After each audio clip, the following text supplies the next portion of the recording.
Okay, today we're looking at Jupiter trine Saturn retrograde in Aries. And that's going to occur August 31st at 10:17 p.m. UTC. So what do we know about Jupiter? Jupiter brings the quest for higher truth, expansion, personal growth, optimism, faith, and self-belief. And Aries brings the need for courageous independence, taking action, starting something fresh and new, being assertive, being in action, asserting the right to be, to thrive, to achieve. Aries is the sign that requires courage. And so Saturn retrograde now, what retrograde brings in the quest for this internal mastery, establishing structure that supports climbing your mountain. And that's really important, climbing your mountain. Healing impatience and frustration, that can be the shadow side of that Aries energy. So the trine helps you grow beyond the immature response to do difficult things that require patience, self-discipline, and sustainable effort over time. So Saturn asks us to play the long game, not to chase the quick fix and instant gratification. And the activation period for this Jupiter trine Saturn in Aries overlaps perfectly with the trailing energies of Mercury in Virgo. As we talked about in the last episode, where we talked about Virgo is about making things better, cultivating the skill and going for levels of mastery so that you can be good at something. So now here's the connection. So once you've clearly identified the something that you're going to be good at, and you're going to bring that into service to others, that's Virgo. But now we come in with Saturn that says, okay, you've identified your target. Let's put some structure in place to make it happen. And so we want to start this conversation by really diving into Saturn in general, because that's going to really help you see Saturn in a whole new different light. So when we talk about Saturn, the first place you want to really start looking at is where this transit is going to impact your natal chart. It's going to impact signs, houses, and aspects, or where it's crossing into an empty house. And that's a way to work with that energy also.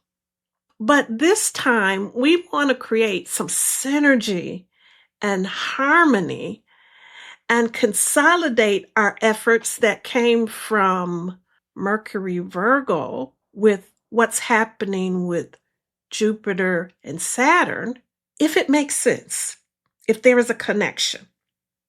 So Saturn is asking us to take right action, to establish the structure and the self-discipline that produces real world results.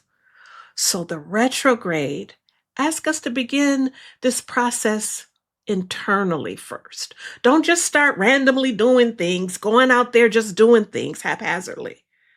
Take the few days prior to the 31st and a few days after to get really clear about what you're doing, why you're doing it, and how to best get it done. And so with this overlapping Mercury and Virgo, maybe you've already gotten some insights or some things to consider, because Mercury in Virgo, that Cassimi, is maybe giving you some downloads, some wisdom, some things you never thought about that have a impact on how we're going to proceed and what we can do to create the synergy with Jupiter trine Saturn. So sometimes, and I'm going to stress this a lot. I'm going to stress this. You're going to be like, oh, is she saying this again? We don't want to treat each transit like it's some independent, separate, compartmentalized part of our life. These transits work together. It's a system.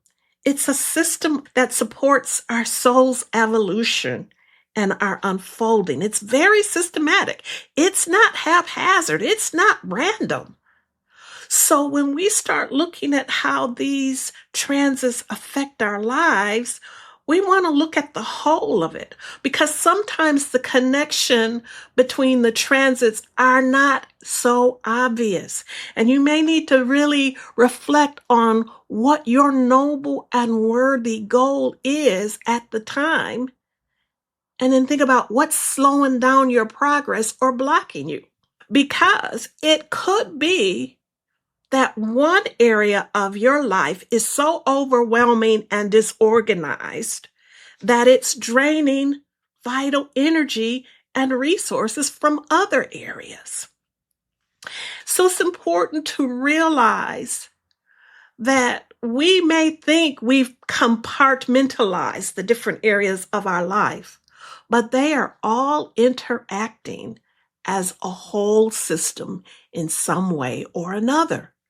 So now, to really make this real, we need to take a closer look at Saturn in general and understand how important Saturn is to creating a life where you feel a sense of self-dignity, self-respect, and achievement. See, Saturn shows up in everybody's natal chart, and it represents a need. It's a need. We have a need to do this great work, to overcome some blockage, some fear, some baggage that's making us play small in an area where we really could accomplish something significant. And so Saturn drives us. Saturn pushes us. Saturn demands that we climb the mountain in order to reach that peak of personal achievement. And to do that, it requires effort, some solitude. It's not a group project. This is not a group project. You may have some collaborations, but Saturn's work really requires some solitude. This is your work, not someone else's. And it requires self-discipline, and it requires patience. So we want to start by ditching that old idea of thinking of Saturn as the great malefic. When we approach Saturn as if it's a negative, we increase the chances that we're going to turn Saturn into an enemy instead of an ally. And we don't want to do that, because Saturn as an enemy, we don't want Saturn to show up as an enemy. We want Saturn as an ally. So in evolutionary astrology, we look at all the planets and the signs and the houses and the aspects as invitations for evolutionary progress at a soul level. So nothing's negative and nothing's inherently good. It's how we respond. It is our response to the challenges, the hard lessons, and even the opportunities that will ultimately determine if we're successful, if we're happy, if we live our best lives. Because I want to tell you something. Missing out on opportunity, taking our opportunities, taking our talents, taking our gifts for granted can be just as detrimental as not rising to a challenge. And I know you've all seen people. It's like they have so much talent. They have opportunity after opportunity, and they just seem to blow it.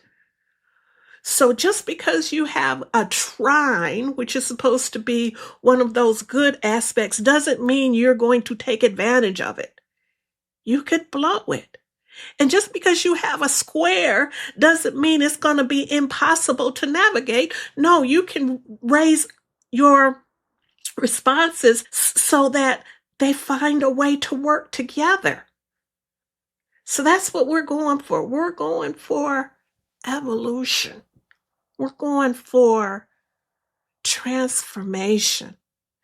And that is going to pit us up against some challenges, some hard lessons, some trauma and wounds that need to be addressed, some places where we need to forgive, some places where we need to be forgiven. It's also going to present us with opportunities to cultivate talents and gifts and make amazing contributions. The whole spectrum is available to us. And how we find out what that looks like for us personally is we start with our natal chart. So on the surface, we see Jupiter, we see it as light and expansive, and we see Saturn as sober and restrictive. So then you might say, how in the world are these two going to work together during this trine? Well, it's simple. Because here's the thing, Jupiter can become unrealistic, overreaching, and intoxicated by its own ideas and fantasies. And it comes up with these ideas. Some of them are not that great, but even when it comes up with a great idea, it's not coming up with the steps to bring those ideas into reality. So if our Jupiter impulses are not anchored with some kind of earth energy, the earth energy is the energy of Taurus, Virgo, and Capricorn. Those are the three signs that get things done in the physical world. We need those three energies at the table. So now we've got Jupiter, trine Saturn in Aries. Saturn comes in as the antidote to Jupiter being all idea and no structure.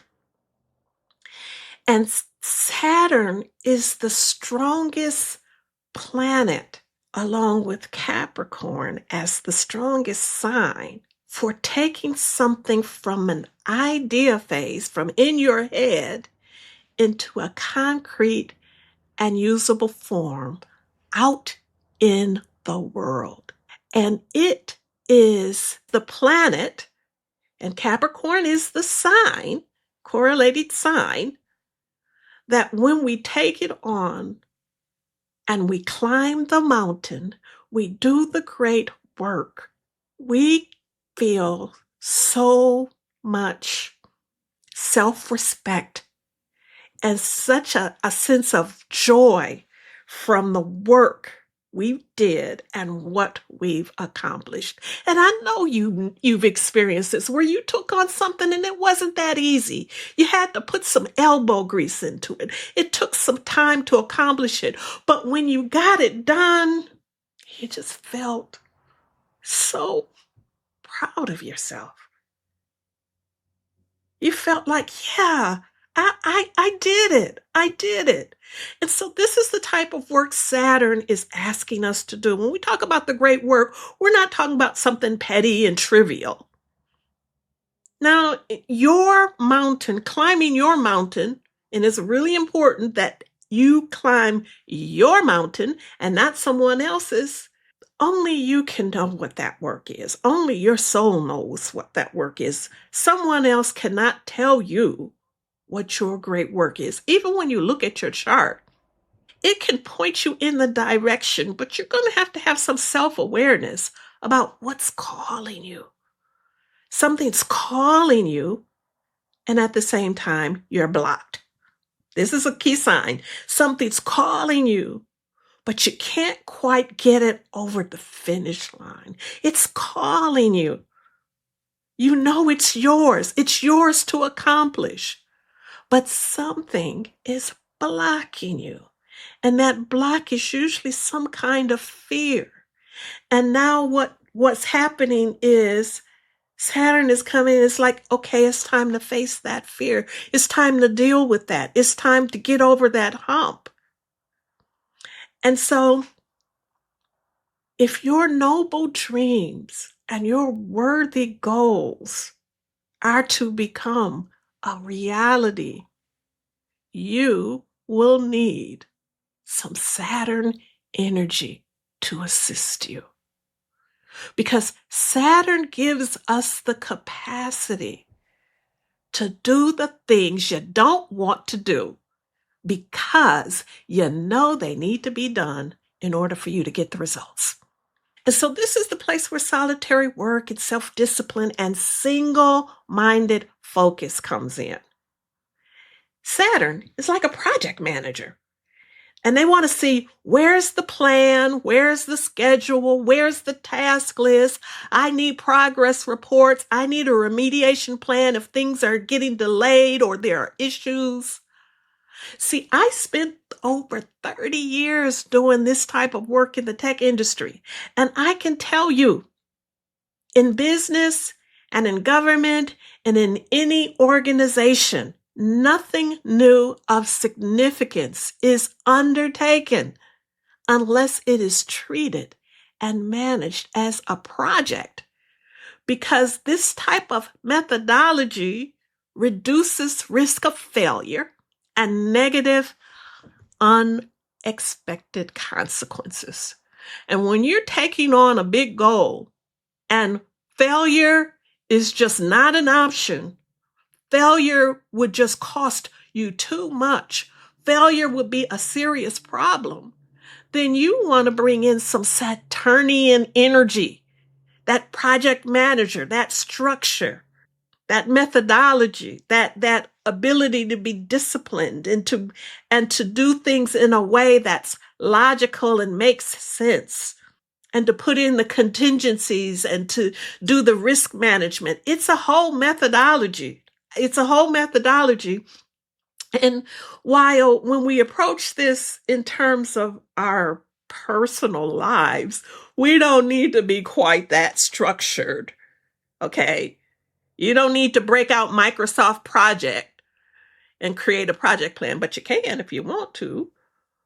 But what I'm trying to tell you is Saturn loves this type of approach because it creates a real structure and a real path of progress that increases the likelihood of success and reduces the risk of failure. So Jupiter comes in, great ideas, vision boards, saying affirmations, dreaming, talking about it, thinking about it, fantasizing about it. But it doesn't anchor in the earth energy. That earth energy has to come from one of those other planets. So when we talk about the traditional archetypes associated with Saturn, we're talking about the elder, the sage, the hermit. It is the sign of earned wisdom. And earned wisdom means you went through the school of hard knocks. You fell down a couple of times. You might have some battle scars. There's something about humans that some of our most profound lessons come from overcoming our difficult challenges. And I don't know why we're wired like that, but it just turns out to be that's the way we tend to work. So that earned wisdom, Saturn gives us earned wisdom. Now, of course, like all the other planets, Saturn does have a shadow side. So we need to be aware of what the shadow side of Saturn is, because it can become so controlling. It becomes a petty tyrant or a full-blown real-life tyrant, and we've seen them, that loses touch with the human capacity for compassion and kindness. And Saturn can become so single focused, it forgets all about self-care and the necessity for playtime. You seen that workaholic? They when they go on vacation, they're still working. It's like they're always working. That's the shadow side of Saturn. It produces the person that just goes to the extreme. They're the relentless taskmaster that no one wants to work for or work with. And another shadow side of Saturn that some people may not realize is the capacity of becoming long suffering, enduring a situation that's insufferable, putting up with something when they really should be walking away, refusing to see the futility of a situation and say, you know what, this isn't working, I gotta let it go. In other words, this long suffering spirit will go down with the ship when a lifeboat was right there waiting for them. So we want to guard against the shadow side of Saturn and embrace and embody the light side. And when we do that, Saturn becomes an ally. And it brings us into the concept of doing the great work. It calls in that nimble mountain goat energy that can persevere and climb the mountain with a level of tenacity and patience and self-discipline that boggles the mind. This quality of work is actually the hallmark of those who are truly accomplished in this world. I mean, think about the single mother who did the work to raise remarkable children despite her limited resources. The person who reclaimed health and peace of mind by committing to radical self-love and making permanent lifestyle changes. The CEO who started with a small family business with almost nothing and grew it into a legendary business that employs thousands. Or what about the accomplished pianist, artist, athlete, scholar, or professional? Every last one of them have put in long hours of deep, deep learning and practice in order to cultivate their talents to a level of excellence. There are endless examples across a spectrum of fields and stations in life that show us Saturn. Saturn is an essential part of humans achieving their full potential. And the one thing all of these Saturn examples have in common is that the journey required them to do the work and climb their mountain. So now let's be clear about one additional Saturn shadow that many people fail to account for. We need to make sure we're climbing the right mountain. Our social conditioning and our desire for status and our ego can lead us to climb the wrong mountain. Go for a goal that is simply not aligned with our true self and our soul. See, our soul wants to achieve a great work. And it has prepared us. It has seeded our inner being to take this on. It's set up certain talents and arranged for certain encounters and lessons and synchronicities and opportunities and challenges. Our soul wants us to do this great work. And and some people intuitively know what that great work is. They know it's calling their name. But some people aren't that aware of it. But we can all look in our natal chart. Look in your natal chart. And you want to look for where Saturn and also where Capricorn are. Both of those speak to the great work. And they may not be together, and they may not even be directly connected, but it points to areas in our lives where we are meant to accomplish something of significance through personal effort. So each Saturn transit brings a theme, and the theme is defined by the sign and the house it's in. And we get 2.5 years of Saturn in a particular sign. And that's a good amount of time to create some real progress. We're not talking about like a 30-day project. We're not talking about something you do over a weekend. We're talking about something that you're going to spend a little bit of time cultivating that area. And so you want to pay attention. You want to pay attention to what Saturn is asking you to do and the area it's asking you to do it in. And that's defined by your sign and the house it's in. So now when we talk about general transits that apply to all of humanity is going to have that Saturn in Aries transit. And it's going to be in Aries for about 2.5 years.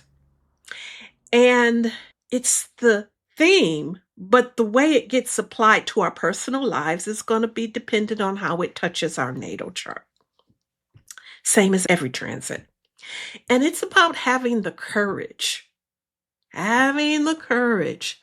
to put in the structures and the work to start that new thing and see it through, to create an independent goal, meaning this is not a group goal. And it doesn't mean you don't have partners and strategic partners or whatever, but it's about you. You get to claim territory. You get to declare the right to be and to win.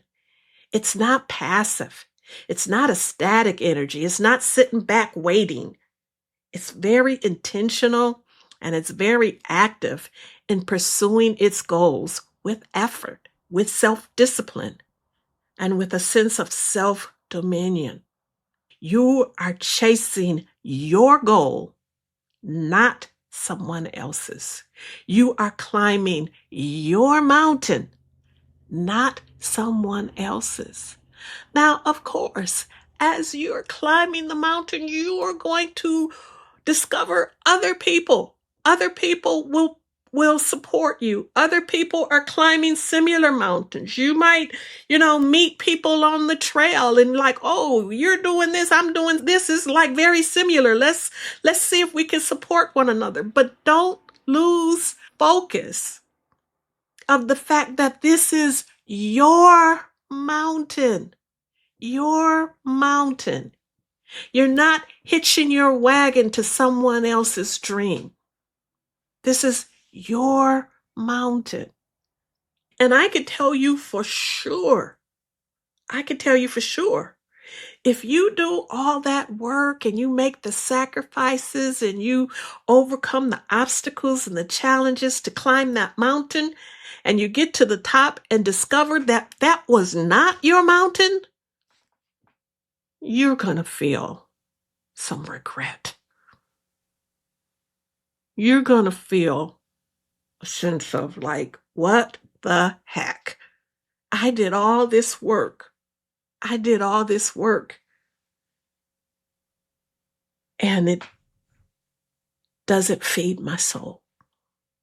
I did all this work and achieving this doesn't actually make me feel happier, more fulfilled. And that emptiness is quite painful. And different people react to it in different ways, but I'm going to tell you, and I know you've seen this, like a person who's devoted themselves to a job, like they were so devoted,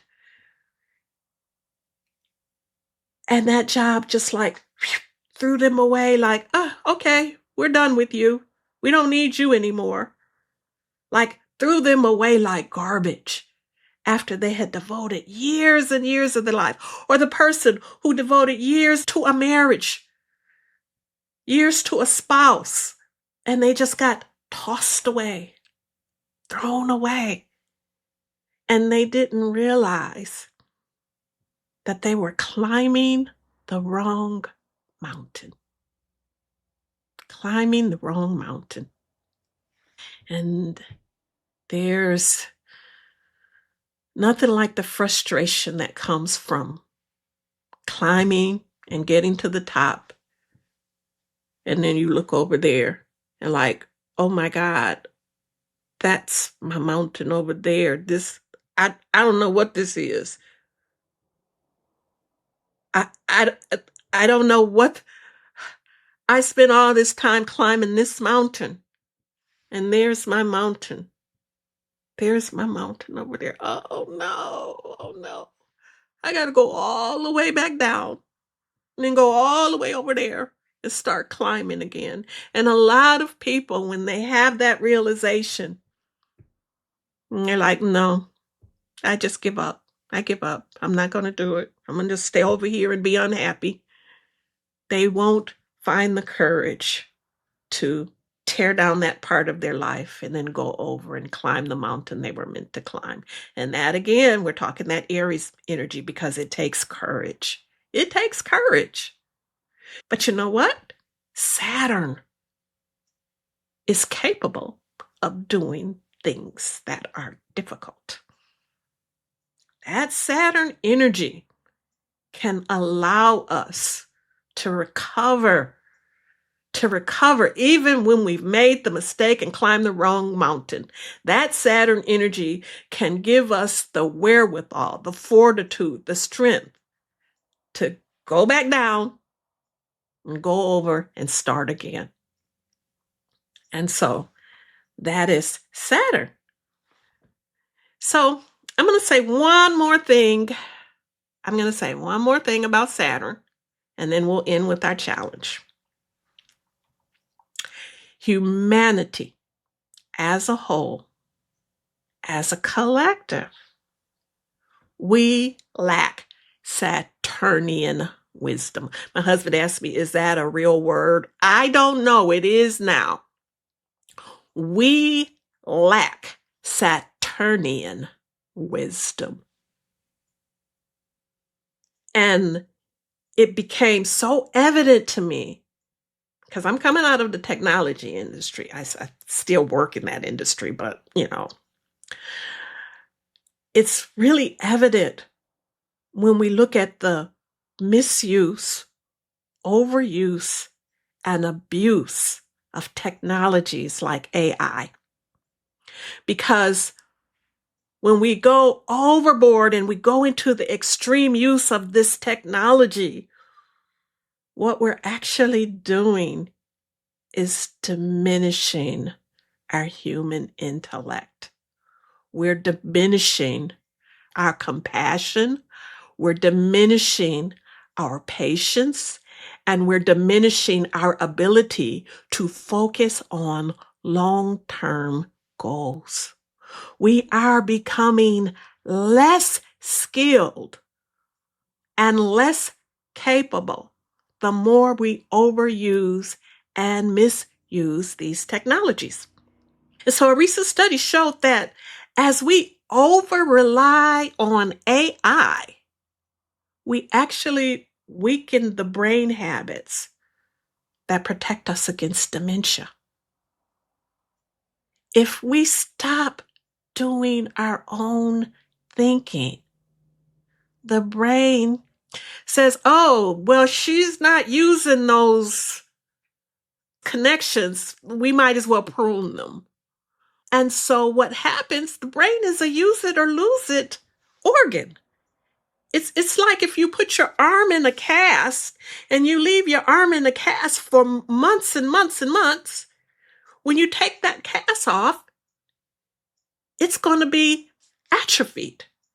Our brain is like that. If we don't use these connections, if we don't use our intelligence, if we don't use our creativity, it begins to shrink. And so this is not a dig on the technology. It's not about the technology, but it's about humans that lack a strong moral compass and the capacity to think about the ramifications of our actions and our inactions. And we've somehow cultivated a culture where we think work is negative. So that's why we would even see Saturn as the great malefic, because Saturn says you got to work for it. You want the prize. You want the prize, you got to work for it. So when we have a culture that promotes work as a negative, then the mind says, oh, I got to figure out how to get out of doing it because this is a negative. So we've programmed our mind to think work is a negative. So then we don't want to do work. And so we start to outsource more and more and more of our intelligence to the artificial. And then the brain begins to shut down and prune those neural pathways. And I hope I'm not right, but I think on the back end of what we're seeing now, we're going to find we've cultivated a new kind of human, one that lacks cognitive acuity, self-discipline, the ability to concentrate and to focus. This is going to be a lesser human, not a greater human. And so I want to ask you, is that the future we want to create? Because we are co-creating it with our actions. We're co-creating this future for humanity with the choices that we make. So Saturn in Aries is about having the courage to create safety, responsibility, accountability, self-discipline, guardrails, and structures that will allow us to flourish now and in the future. And that's all I'm going to say about that. Our individual choices matter. And we only need a critical mass of humans leveling up, growing in consciousness, growing in compassion, growing in connection to pull the masses up with us. When we get our lives operating in the higher octaves of our divine and human potential, instead of in the shadows, we're not just working for ourselves and our families and our communities and our nations or whatever. When we do that, we are truly working for all of humanity. So it's really important. We can call in that Jupiter energy, that lightness, that optimism, the expansive nature, self-belief, and faith to help ease our burdens and to bring a joyfulness that can only come from rightfully doing our part to make things better. And that kind of approach naturally invites luck to join the party. And as always, let's end with a challenge. Challenge number 1. Find out how the Jupiter trine Saturn in Aries impacts your natal chart. Find out where you need to establish structure and a plan of action to climb your mountain. Challenge number 2. Get the free resource I have for you, Climb Your Mountain, and watch the hypnotic journey video. Download the playbook, go through the playbook, and make sure you're climbing your mountain and not someone else's. Challenge number 3, examine your life and see if there's an area that is draining other areas of your life, stealing energy and resources from it. Mercury and Virgo energies are still active and can help you assess and then plan to address the deficiencies. Virgo wants to make things better. And if you find that there's a serious out of balance condition, you want to prioritize that healing. You want to prioritize that, which means you might have to put some other things on the back burner so that you can focus on this particular area of healing. I want you to treat your life as a whole system, not like a bunch of separate, independent parts. And as always, it's an evolutionary party, y'all. It's an evolutionary party. It's an evolutionary party, y'all. And we've all been invited. Thank you.